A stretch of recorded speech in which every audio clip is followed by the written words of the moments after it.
రాష్ట్ర ప్రభుత్వం వరద నివారణ చర్యలు తీసుకోవడంలో పూర్తిగా విఫలమైపోయింది. ముఖ్యంగా ఈరోజు ఈ ఫెయిల్యూర్ అంతా కూడా రాష్ట్ర ముఖ్యమంత్రిది, రాష్ట్ర ప్రభుత్వాన్ని.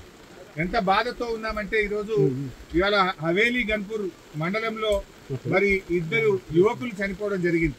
వాళ్ళ పిల్లలు, ముఖ్యంగా ఇద్దరు పిల్లలు గురుకుల పాఠశాలలో చదువుతున్నారు. వర్షాల వల్ల గురుకుల పాఠశాల లీక్ అయితా ఉంది, మీ పిల్లల్ని తీసుకుపోండి అని ప్రిన్సిపల్ ఫోన్ చేస్తే పిల్లల్ని మెదక్కు పోయి తీసుకొచ్చుకుందామని బయలుదేరి మరి ఆటోలో నడుపుతున్నటువంటి యాదగౌడు, ఆటోలో కూర్చున్న సత్యనారాయణ ఇద్దరు కూడా ఈ వరదలో ఆటో కొట్టుకుపోయి చనిపోవడం జరిగింది. ఆ ఇద్దరు దాదాపు కొన్ని గంటల పాటు కరెంటు పోల్ పట్టుకొని ప్రభుత్వం నుంచి ఏదైనా సహాయం అందుతుందా, హెలికాప్టర్ వస్తుందా, ఎన్డీఆర్ఎఫ్ బృందాలు వస్తాయని 4-5 గంటలు ఎదురు చూశారు. కరెంటు పోల్ మీద నుంచి ఫోన్లు కూడా చేశారు. కానీ కలెక్టర్ గారు కానీ జిల్లా యంత్రాంగం ఎవరు స్పందించలేదు. మధ్యాహ్నం 2 తర్వాత కరెంటు పోల్ కూడా వరద ఉధృతికి పడిపోయి ఆ వరదలో కొట్టుకొని ఆ ఇద్దరు కూడా చనిపోవడం జరిగింది. అంటే ఇది కేవలం ప్రభుత్వ వైఫల్యం. నిన్న ఒక మంత్రి గారు మాట్లాడుతూ అంటాడు, హెలికాప్టర్ అంత అవసరమైతే తప్ప వాడద్దట, మీరు మాత్రం పెళ్లిలకు వాడండి, బీహార్లో రాజకీయాల కోసం వాడండి, మీ సొంత కార్యక్రమాలకు వాడుకోండి.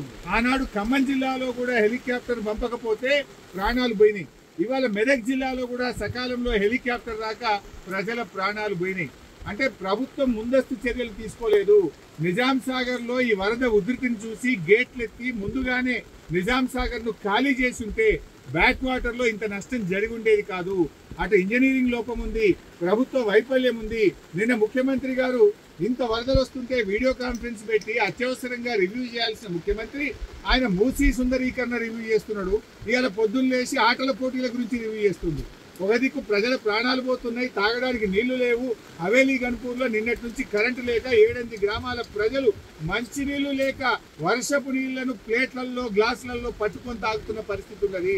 ఇవాళ రేపు అంటు రోగాలు ప్రబలేటువంటి అవకాశం ఉంది. వచ్చే 24 గంటలు ఇంకా పెద్ద ఎత్తున వర్షాలు ఉన్నాయని వాతావరణ శాఖ చెప్తా ఉంది. ప్రజలు ఇబ్బందుల్లో ఉన్నారు. ప్రభుత్వం ఇప్పటికైనా మేల్కొని అత్యవసర చర్యలు చేపట్టి ప్రజలను కాపాడుకోవాలి. ప్రజలకు త్రాగునీరు అందించండి, ప్రజలకు అవసరమైన ఆహార పొట్లాలను పంపించండి, హెలికాప్టర్లను అందుబాటులో పెట్టండి. ఎందుకంటే బాగా తడిచి ఉన్నది, ఇప్పటికే నీటి ప్రవాహం ఉంది. ఇంకా వర్షం ఏమన్నా కొద్దిపాటి వర్షం ఎక్కువ పడ్డా కూడా మరి చెరువులు కానీ తెగేటువంటి ప్రమాదం ఉంటుంది. కనుక అన్ని జాగ్రత్తలు ప్రభుత్వం తీసుకోవాలని చెప్పి కోరుతా ఉన్నాం. ఏదైతే పంట నష్టం జరిగిందో ఒక్కొక్క రైతుకు ఎకరానికి 25,000 రూపాయల సహాయం అందించాలని కోరుతున్నాం. చనిపోయిన ఆ 2 కుటుంబాలకు కూడా ఒక్కొక్కరికి 25 లక్షల ఆర్థిక సహాయం అందించాలని కోరుతున్నాం. ఇక్కడే పక్కనే దూప్ సింగ్ తండా ప్రజలు తండాను వదిలిపెట్టి గుట్ట మీద ఉన్నారు. రాత్రంతా కూడా గుట్ట మీదనే ఉన్నారు. వాళ్ళకి మంచినీళ్ళు లేవు.